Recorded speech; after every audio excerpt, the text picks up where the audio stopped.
ನವರಾತ್ರಿ ಹಬ್ಬದ 2ನೇ ದಿನದಂದು ಬ್ರಹ್ಮಚಾರಿಣಿ ದೇವಿಯನ್ನು ಪೂಜಿಸಲಾಗುತ್ತದೆ. ನವರಾತ್ರಿ 2ನೇ ದಿನ ಬ್ರಹ್ಮಚಾರಿಣಿ ದೇವಿಯನ್ನು ಪೂಜಿಸಲು ಶುಭ ಮುಹೂರ್ತ ಯಾವುದು? ಬ್ರಹ್ಮಚಾರಿಣಿ ದೇವಿಯನ್ನ ಪೂಜಿಸುವುದು ಹೇಗೆ ಎಂದು ತಿಳಿಯೋಣ ಬನ್ನಿ. ಈಗಾಗಲೇ ಶಾರದೀಯ ನವರಾತ್ರಿ ಪ್ರಾರಂಭವಾಗಿದೆ.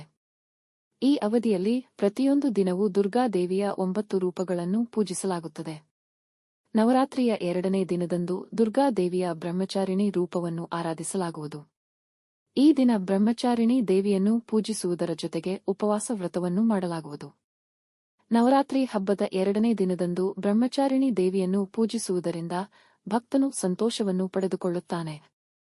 ಇದರೊಂದಿಗೆ ಆ ವ್ಯಕ್ತಿಯ ಜೀವನದಲ್ಲಿನ ದುಃಖ ಮತ್ತು ತೊಂದರೆಗಳು ಮಾಯವಾಗುವುದು.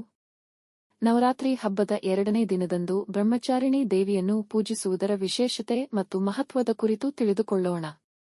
ನವರಾತ್ರಿ 2024ರ 2ನೇ ದಿನದ ಶುಭ ಮುಹೂರ್ತ. ವೈದಿಕ ಪಂಚಾಂಗದ ಪ್ರಕಾರ ಶಾರದೀಯ ನವರಾತ್ರಿಯ 2ನೇ ದಿನದ ಪೂಜೆಯು ಅಕ್ಟೋಬರ್ 4ರಂದು ಶುಕ್ರವಾರ ಮಧ್ಯರಾತ್ರಿ 2:59 ರಿಂದ ಪ್ರಾರಂಭವಾಗುತ್ತದೆ ಹಾಗೂ ಅಕ್ಟೋಬರ್ 5ರಂದು ಶನಿವಾರ ಮುಂಜಾನೆ 5:00 ಮುಕ್ತಾಯಗೊಳ್ಳುವುದು.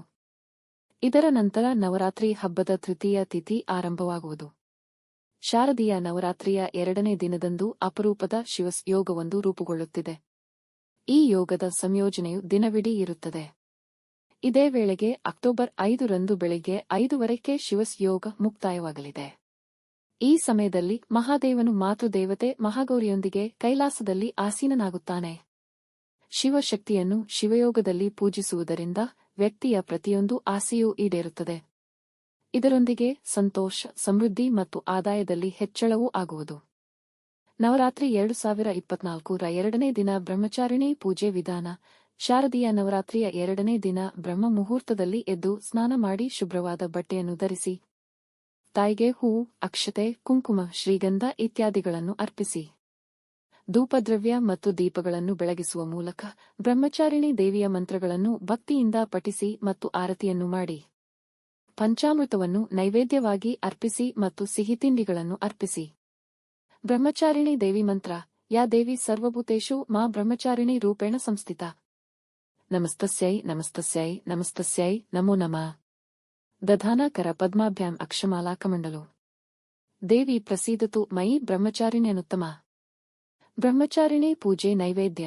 ಧಾರ್ಮಿಕ ನಂಬಿಕೆಗಳ ಪ್ರಕಾರ ದೇವರ ಪೂಜೆಯನ್ನು ಮಾಡುವ ಸಮಯದಲ್ಲಿ ಪೂಜೆಯ ಕೊನೆಗೆ ದೇವರಿಗೆ ನೈವೇದ್ಯವನ್ನು ಅರ್ಪಿಸುವುದು ಕಡ್ಡಾಯವಾಗಿರುತ್ತದೆ.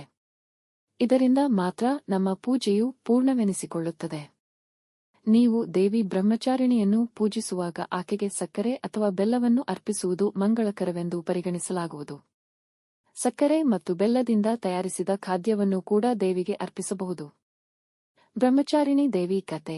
ಸತೀ ದೇವಿಯು ತನ್ನ ತಂದೆ ದಕ್ಷನ ಯಜ್ಞದ ಅಗ್ನಿಗೆ ಹಾರಿ ಪ್ರಾಣ ತ್ಯಾಗ ಮಾಡಿದಾಗ ಆಕೆ ತನ್ನ ಮುಂದಿನ ಜನ್ಮದಲ್ಲಿ ಪರ್ವತಗಳ ರಾಜ ಹಿಮಾಲಯನ ಮಗಳಾಗಿ ಜನಿಸಿದಳು.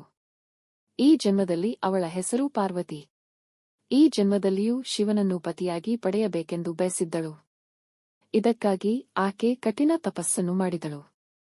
ಆಕೆಯ ತಪಸ್ಸಿನಿಂದಲೇ ಆಕೆಗೆ ಬ್ರಹ್ಮಚಾರಿಣಿ ಎಂಬ ಹೆಸರು ಬಂದಿತು.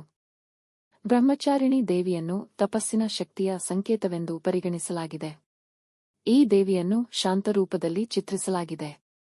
ಈಕೆಯು ತನ್ನ ಬಲಗೈಯಲ್ಲಿ ಜಪಮಾಲೆ ಮತ್ತು ಎಡಗೈಯಲ್ಲಿ ಕಮಂಡಲವನ್ನು ಹಿಡಿದುಕೊಂಡಿರುತ್ತಾಳೆ. ಬಿಳಿ ಬಣ್ಣದ ಬಟ್ಟೆಗಳನ್ನು ಧರಿಸಿರುತ್ತಾಳೆ. ಈಕೆಯನ್ನು ಪೂಜಿಸುವುದರಿಂದ ಮನಸ್ಸು ಶಾಂತವಾಗಿರುತ್ತದೆ.